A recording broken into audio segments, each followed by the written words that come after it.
পরম প্রেমময় শ্রী শ্রী ঠাকুর আমার পরমারাধ্যা জগৎ জননী শ্রী শ্রী বড়মা, পরম পূজ্য পাদ শ্রী শ্রী বরদা, পরম পূজ্য পাদ শ্রী শ্রী আচার্য দেবের শ্রীচরণে আমার শতকোটি প্রণাম। আমি শ্যামলী দেবনাথ, শ্যামার পরিবার চ্যানেলের সকল ভাই ও বোনেদের জানাই জয়গুরু ও ভালোবাসা।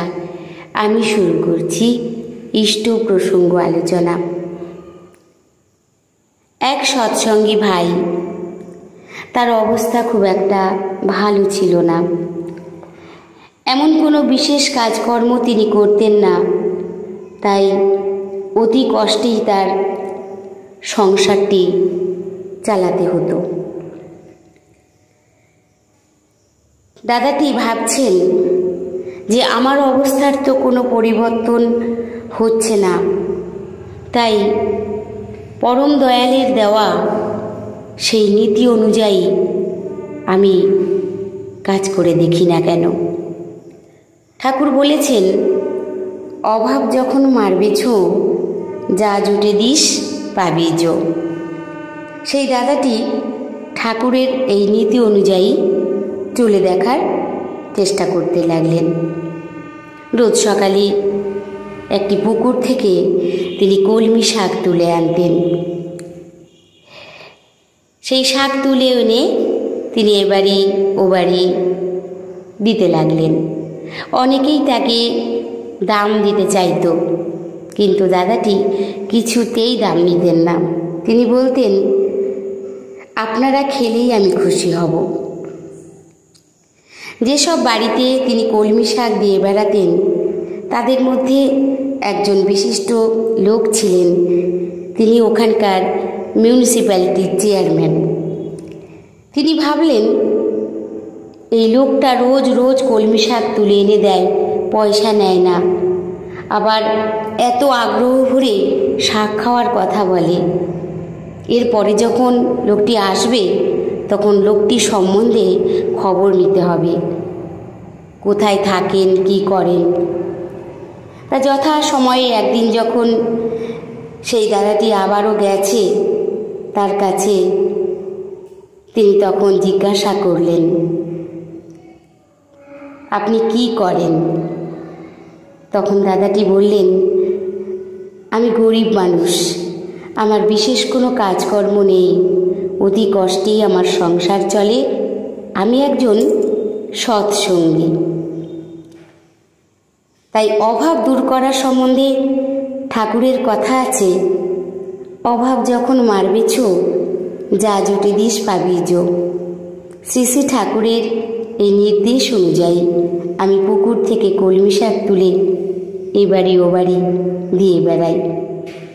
তখন সেই ভদ্রলোকটি জিজ্ঞাসা করলেন, আপনি লেখাপড়া জানেন? দাদাটি বললেন, আমি ম্যাট্রিক পাস করেছি।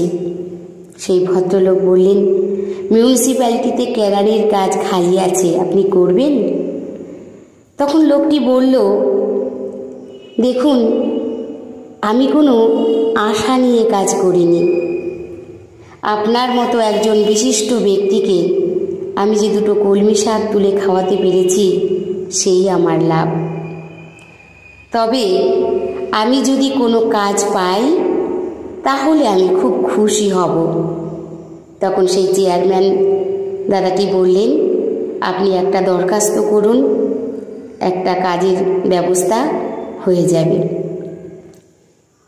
এইভাবেই সেই দাদাটির একটা কাজ জুটে গেল। সেই দাদাটি স্বেচ্ছায় মাঝে মাঝে চেয়ারম্যান সাহেব এবং অন্যান্যকে এই শাক পাতা যা পারত তাই দিতেই চেষ্টা করত। আমরা যদি আমাদের চলন চরিত্র ঠিক করি এবং সেবা বুদ্ধি নিয়ে চলি, তাহলে দুঃখ দারিদ্র্যের মোটামুটি নিরসন হতে বাধ্য। পরম প্রেমময় শ্রী শ্রী ঠাকুর কথিত এই ঘটনা থেকে আমরা এটা বুঝতে পারি সেবা দেওয়ার মনোভাবের মধ্যে প্রত্যাশার ভাব থাকলে চলবে না।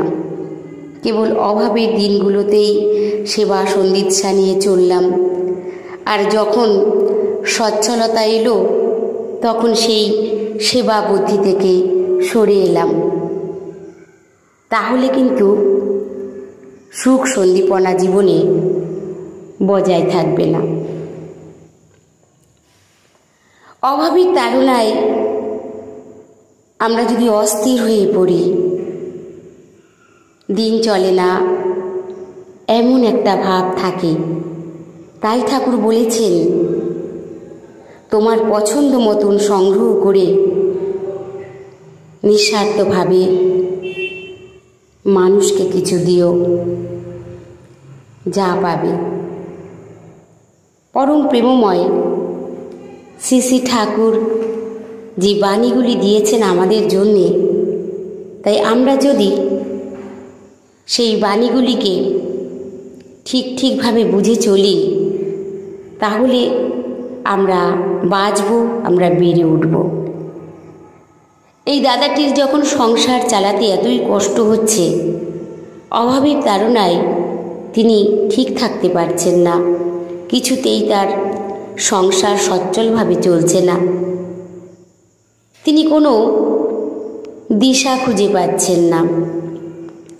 কিন্তু পরম দয়ালের সদ্দীক্ষায় দীক্ষিত ছিলেন, তাই তো তার দেওয়া সেই বাণীটি তার মাথায় এলো। ঠাকুর বলেছেন, যা পারিস তাই দিবি। তাই আমরা যদি আমাদের সেই সামর্থ্য অনুযায়ী আমরা প্রত্যেককে দিতে পারি, তাহলে কিন্তু সেই সচ্ছলতা আমাদের জীবনেও ফিরে আসে। সেই বাণীটির কথা তার মাথায় আসায় তিনিও সেটি করলেন এবং তার ফল পেলেন। তিনি পরিচয় দিয়েছেন তিনি গরিব মানুষ, কোনো রকমে কাজকর্ম করে তার দিন চলে অতি কষ্টেই। তিনি এই পরিচয় দিতেও ভুললেন না, আমি সৎসঙ্গী। তিনি আবারও বলেছেন যে আমি কোনো আশা নিয়ে কিন্তু কিছু করিনি। তাহলে কতটা ভালো হওয়া যায় পরম দয়ালের নির্দেশ অনুযায়ী চললে। আমাদের চাল চলন, চরিত্র, ব্যবহার সব যদি ঠাকুর যেভাবে বলেছেন সেভাবে চলতে থাকে না, আমরা চলতে পারি, আমাদেরকে দেখেই সবাই বুঝে নেবে আমার গুরুটি কেমন। আমাকে বলতে হবে না যে আমি সৎসঙ্গী, আমাকে দেখেই বুঝে নেবে। তাই দাদাটি তার পরিচয় দিয়েছিলেন, আমি একজন সৎসঙ্গী, আমি কোনো আশা নিয়ে কিছু করিনি। এই যে কথাগুলি তার কাছ থেকেই শেখা, পরম দয়াল করে শিখিয়ে গেছেন। তাই সকল সময় আমাদের চেষ্টা করতে হবে তার নির্দেশ মতো চলার। আমরা অভাবের তাড়নায় দিশাহারা হয়ে পড়ি। ঠাকুর বলেছেন, তোমার যদি 2 পয়সাও থাকে, আধখানা পয়সাও অন্তত মানুষকে দিও। মানুষের জন্য এই রকম করা মানে নারায়ণকে ধরে রাখা। পরম প্রেমময় শ্রী শ্রী ঠাকুর আমাদেরকে যেভাবে বলেছেন, আমরা সেভাবেই চলার চেষ্টা করব সকল সময়।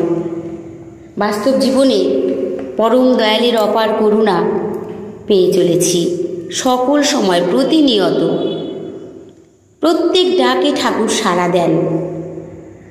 হয়তো আমরা বুঝতে পারি না, যখন কোনো বিপদে পড়ি, আমি যখন কোনো বিপদে পড়ি, আমি ঠাকুরকে ডাকছি সমানে।